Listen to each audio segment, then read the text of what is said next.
नमस्कार, कैसे हैं आप? मुझे नहीं लगता आप उतने खुश हो जितना मैं हूँ। जो यहाँ आकर मेरे चेहरे पे मुस्कान थी और सारा और सानिया के चेहरे पे मुस्कान थी, वो देखने जैसी थी। क्योंकि जो एक दिल से प्यार मिलता है ना, उसकी वैल्यू नहीं की जाती, वो एक प्राइसलेस चीज़ बन जाती है। और मेरे लिए ये एक्सपीरियंस प्राइसलेस एक्सपीरियंस है। तो थैंक यू वेरी मच। यहाँ आकर मुझे बहुत खुशी हुई है और मैं सबसे पहले यहाँ पे गवर्नमेंट का आभार मानता हूँ। और सभी जो मंच पे बैठे हैं, सभी की कंट्रीब्यूशन हुई है। So big thank you to all of you for this support. क्योंकि जब हमें पता लगा थ्रू मानदेशी, जो हमारे फाउंडेशन STF फाउंडेशन के साथ काम कर रहे हैं, दोनों टीम्स यहाँ मौजूद हैं। जो हमारी टीम है led by Zoya, STF foundation, यहाँ के बाकी हमारे STF फाउंडेशन के मेंबर्स भी हैं। अंजलि जो एक्टिव रोल प्ले करती है, जैसे कि मैं हमेशा कहता हूँ कि हमारे शिप के जो कैप्टन है, हमारी टीम के जो कैप्टन है वो अंजलि है। उसका बहुत बड़ा कंट्रीब्यूशन है यहाँ पे। और सारा ने ज्वाइन किया है हमारा फाउंडेशन, और अभी सानिया भी उसी रास्ते पे चल रही है। एक मेंबर जो है वो एक मेंबर है जो जिसे हम अभी यहाँ पे मिस कर रहे हैं, वो अर्जुन है। उसके कुछ कमिटमेंट्स की वजह से वो नहीं यहाँ आ पाया। मगर जब हमें पता चला कि यहाँ पे स्कूलों में ग्राउंड्स है ही नहीं, बच्चों के लिए खेलने की कोई जगह है नहीं, मुझे मेरा बचपन याद आया।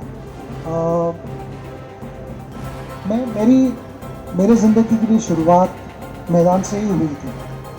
और जब मानदेशी फाउंडेशन, जो प्रभात, दिव्या और चेतना जी यहाँ पे है,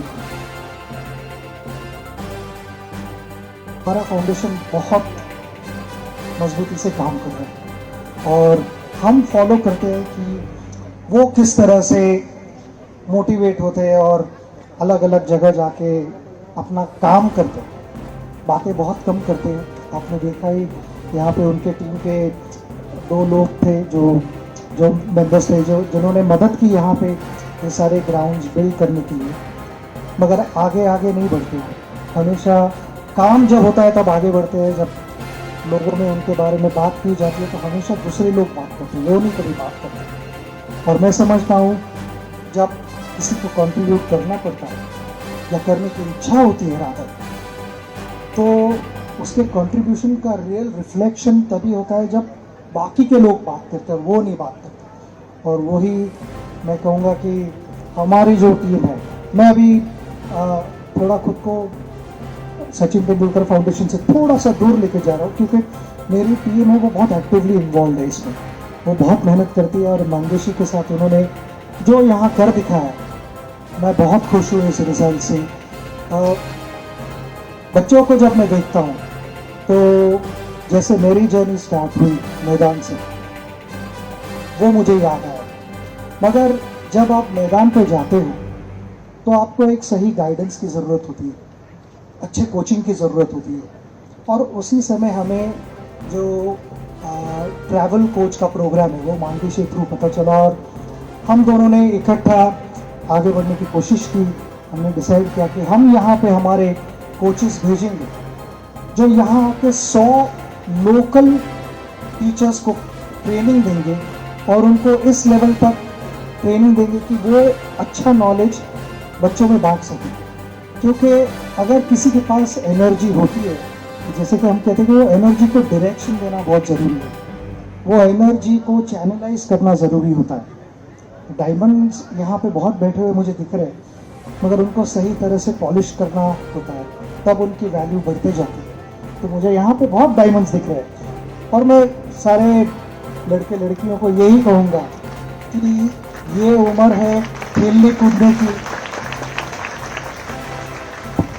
ये उम्र है खेलने कूदने की, मस्ती करने की। मैंने भी बहुत मस्ती की, मैं तुम्हारी उम्र से गुजरा हूँ। वो सब कुछ होना चाहिए, पढ़ाई भी करनी चाहिए, मगर ये उम्र में दोस्त भी बनाने चाहिए, अच्छे दोस्त बनाने चाहिए। क्योंकि मैं समझता हूँ कि जो एक ट्रू फ्रेंड होता है वो उसको दो क्वालिटीज़ उसके उसमें होने बहुत ज़रूरी है। वो मिरर जो कहते हैं, आईना, उसमें वो दिखना चाहिए हमें, और परछाई, शैडो, क्योंकि आईना कभी झूठ नहीं बोलता और परछाई कभी साथ नहीं छोड़ती। तो ऐसे दोस्त रखो जो हमेशा आपको सही एडवाइस दे और आपका साथ नहीं छोड़े। मुझे जब मैं छोटा था तो मुझे बहुत सारे एडवाइस हुए, मगर सबसे इम्पोर्टेंट एडवाइस था मेरे फादर से कि क्रिकेट तुम्हारा कितने साल चलेगा। उस समय तो जब मैं 16 साल का था तब मैंने इंडिया के लिए खेला था पहली बार। फादर ने कहा मेरी 10 साल 15 साल, उसके बाद क्या होगा, उसके बाद तुम्हें लोगों ने याद रखना चाहिए अच्छे इंसान के जरिए, तो अच्छे इंसान बनने की कोशिश करो। उसी की कोशिश हर दिन, जैसे कि हम कहते हैं कि हर दिन हमें उठ के तैयार होना पड़ता है, हम ब्रश करते हैं, नहाते हैं, खाना खाना पड़ता है, वैसे ही अच्छी चीज़ों करने के लिए हमें हर दिन उस चीज़ों को प्रैक्टिस करना पड़ता है। ये सारी चीज़ें अपने आप नहीं होती। और आज एज अ पेरेंट मैं यही कहना चाहूँगा कि मुझे अभी रिसेंटली मैंने मेरे बेटे का इंटरव्यू सुना, अर्जुन का, और अर्जुन को उसके इंटरव्यू में एक सवाल किया गया था कि खुद को 5 साल में कहाँ देखती, तो उसने कहा कि कौन सक्सेसफुल नहीं होना चाहता, सभी खेलना चाहते, मगर मैं किसी का नुकसान करके आगे नहीं बढ़ना चाहता। तो एज अ पेरेंट अंजलि और मैं ये कह सकते हैं कि we are extremely proud of it and so are we of Sara and Sania. मेरे अगर फादर यहाँ पे होते हमारे बीच तो ज़रूर अर्जुन को शाबाशी। यहाँ पे हम बैठे और इतने सारे बच्चे हैं, मगर अभी शुरू में छोटे लड़की ने एक स्टेटमेंट कि लड़कों और लड़कियों में थोड़ा सा कहीं ना कहीं तो डिस्क्रिमिनेशन होता है, कभी कभी नोइंगली होता है, कभी कभी अननोइंगली होता है। मगर ये जो मैं देख रहा हूँ अभी मेरे सामने, ये इसके लिए मैं पेरेंट्स को कहूँगा कि वेरी वेल डन, कि यहाँ पे उतने ही मुझे लड़कियाँ दिख रही है जहाँ लड़के हैं। और हमारे घर में मुझे 2 भाई हैं, 2 बड़े भाई और एक बड़ी बहन, मगर कहीं ये डिफ्रेंशिएशन कभी ऐसा नहीं लगा कि सिर्फ लड़कों को कुछ ज़्यादा मिल रहा है और मेरी बहन को कम मिल रहा है। In fact possibly it was the other way round, उसे पहले दिया जाता था और बाद में हमने बांटा जाता था। तो ये होना बहुत ज़रूरी है, क्योंकि मैं I believe women are the backbone of every family. उनके सिवा फैमिली आगे नहीं बढ़ सकती। आप तालियां बजा सकते हैं, ये बहुत इंपॉर्टेंट चीज़ है। अपनी माँ, अपनी बहन, अपनी बीवी, अपनी बेटी के लिए, सबके लिए तालियां बजा सकते हैं।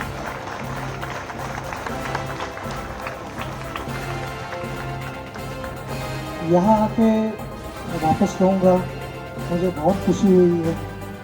बच्चों को इतनी सारी फैसिलिटीज़ मिल रहे हैं, इसका फ़ायदा लीजिए, क्योंकि जैसे कि मैंने कहा कि यहाँ पे हिडन डायमंड्स होंगे, उनको एक्सप्लोर करना कोचेस का काम है, उनको सही तरह से गाइड करना कोचेस का काम है। वो फर्स्ट इनिंग है, मगर सेकंड इनिंग होती है तुम्हारे सब बच्चों की हार्ड वर्क, डिसिप्लिन, फोकस, और जो है तुम्हारा टारगेट है लाइफ में, वहाँ तक पहुँचने के लिए शॉर्टकट नहीं मिला। ये तुम्हारा काम है। कोचेस आपको बता सकते हैं, मगर आप कैसे आगे बढ़ते हो और कौन सा रास्ता चूज करते हो, ये आपके हाथ में होता है। मुझे एक सवाल किया गया था कि क्या आप कहोगे टैलेंट ज़्यादा इंपॉर्टेंट या हार्डवर्क ज़्यादा इंपॉर्टेंट, क्या डिफरेंस है इसमें?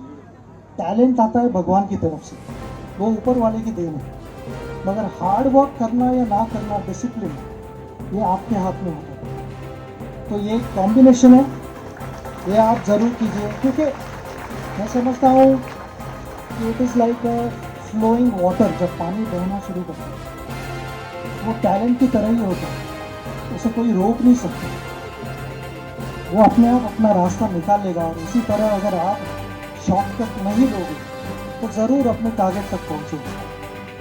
कभी भी ऐसे मत सोचना कि मैं शॉर्टकट लूँगा तो पहुँचूंगा वहाँ, नहीं होगा। You will get expose in front of the whole world.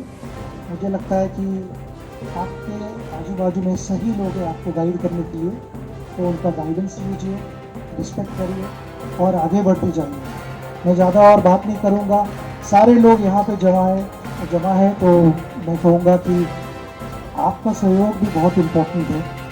अब तक इतना सपोर्ट करते आए हो और इतनी इंकरेजमेंट दी है, तो इसी तरह से उनको इंकरेजमेंट देते रहो और वो आपको रिजल्ट ज़रूर लाएंगे कभी ना कभी। फाइनली गवर्नमेंट और सारे जो मंच पे बैठे हो उनको मेरा और एक रिक्वेस्ट रहेगा। हमने यहाँ पे 50 ग्राउंड स्कूल के लिए डेवलप किए, जो मैदान हम कहते हैं मैदान का 50 मैदान डेवलप किए, जिससे 5000 प्लस बच्चे उसका फ़ायदा ले रहे हैं। ये बहुत खुशी हो रही है मुझे। मगर हम हमारे इंडियन क्रिकेट टीम के प्रेसिडेंट में हमेशा ये कहते हैं कि लेट्स डबल इट अप। चाहे जितना भी स्कोर बना हो, हमारे स्कोर बोर्ड पे 400 लगे हो तो हम हमेशा कहते हैं डबल इट अप। तो यहाँ पे मेरा भी मैसेज उनको यही रहेगा, 50 स्कूल बना है, लेट्स डबल इट अप। हमारी तरफ से पूरा सहयोग रहेगा। Thank you very much and all the best.